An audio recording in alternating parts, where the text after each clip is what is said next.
watch demo, how to take mid control, retard. Возьмите 4 паузы с лидера.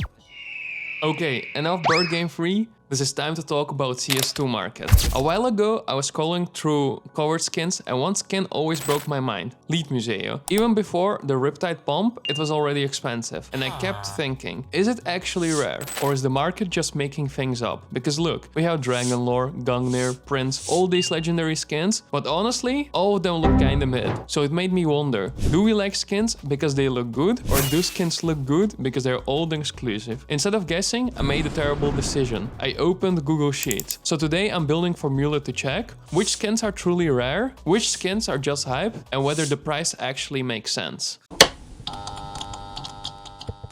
Obviously, we're limited by public data, it's not perfect, but it's consistent enough to compare skins fairly. To measure rarity in a meaningful way, I use these 4 metrics: age in days, aka how long the skin has existed, calculated from its official release day, then factory new supply, and I specifically focus on factory new because high-end buyers almost always prefer factory new because liquidity is significantly stronger for factory new, and if you're spending real money on cosmetics, you might as well aim for the highest quality. This number comes from CS Float supply data, and then demand score, a simple but effective proxy for demand.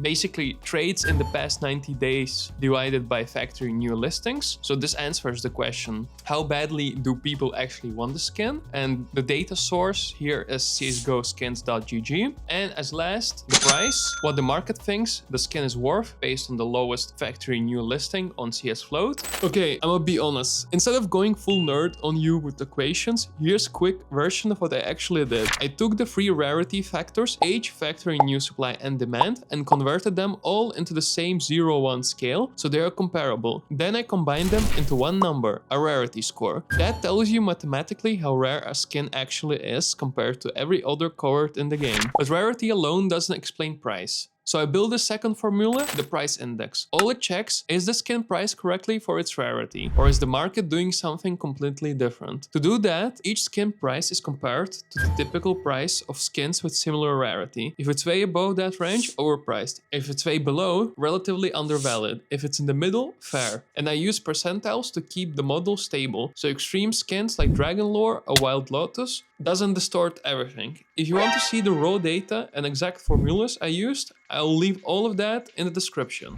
Once I ran everything through the formulas, some skins were relatively cheap for their rarity, and others were wildly overpriced for their fundamentals. Medusa is one of the biggest anomalies in CS2 economics. It's much rarer than skins priced in the same tier, and even though it's as old as Dragonlore, it somehow sits below Wild Lotus and Prince despite being rarer than both. It has 430 factory new supply, almost 4,000 days old, and on fundamentals alone, Medusa should be priced between Prince and Wild Lotus, but it isn't. The price massively lags behind its rarity curve, and honestly, I think this is the best AVP in the whole game. Akihabara accept this skin is carried by age, scarcity, demand. It has 392 factory new supply and it's also around 4,000 days old. The only reason this isn't triple the price is because it's an AUG. If this exact rarity belonged to an AWP or AK, good luck affording it. If AUG ever receives a buff, this skin will go to the moon. Next one, Imminent Danger. It has strong rarity and fair price. Equally rare as Medusa, but much newer. So it may rise in price if people start noticing. You can compare the skin with M4 Welcome to the Jungle, but according to my price index, it's twice as rare, even though it's 2 times cheaper. When it comes to new skins, AWP Longdog has the biggest potential. Currently it has insanely low supply and tight rarity score, and the early market is already reacting on the price. If this continued early enough, this skin has big potential. And when it comes to pure data, my formula says that Kraken should be priced the highest, due to rarity score being way leagues above the price tier. But here's the honest explanation. It's so sold off. So that's the whole problem. And here's the biggest loser, M4 Fade. Factory new supply is massive, almost 40,000. The model says this should be way cheaper, but the high supply is explainable. It's float cap between factory new and minimal wear. That's why. It behaves similarly like Lightning Strike. Big total supply due to float cap. And here's the important part. The Fade's price isn't driven by rarity or fundamentals. It's pure aesthetics. It looks good, people love it, and the demand pushes the price up, even though it's far less exclusive than it feels. And here's the main takeaway. CS2 is not a rarity market, it's a culture market. People don't buy scarcity. They buy what looks good, what feels exclusive, and what signals status. Rarity only matters when taste agrees with it. Covert prices are really messy right now. Knife trade-ups are distorting supply, and a lot of reds are mispriced. That makes predictions even harder than usual.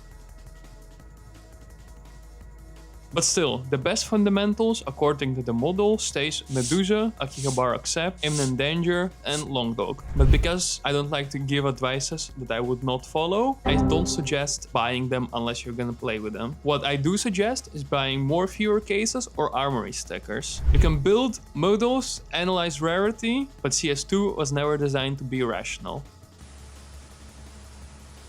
Alright. The big question, did we manage to hit 10,000? And the answer is no. At one point we were actually there, but over the last 10 days the mark dipped hard. Right now the portfolio sits at $8,900. After adding last week's fewer cases, we're back to $9,510. So yeah, we're close, and next week we get that 10k mark for sure.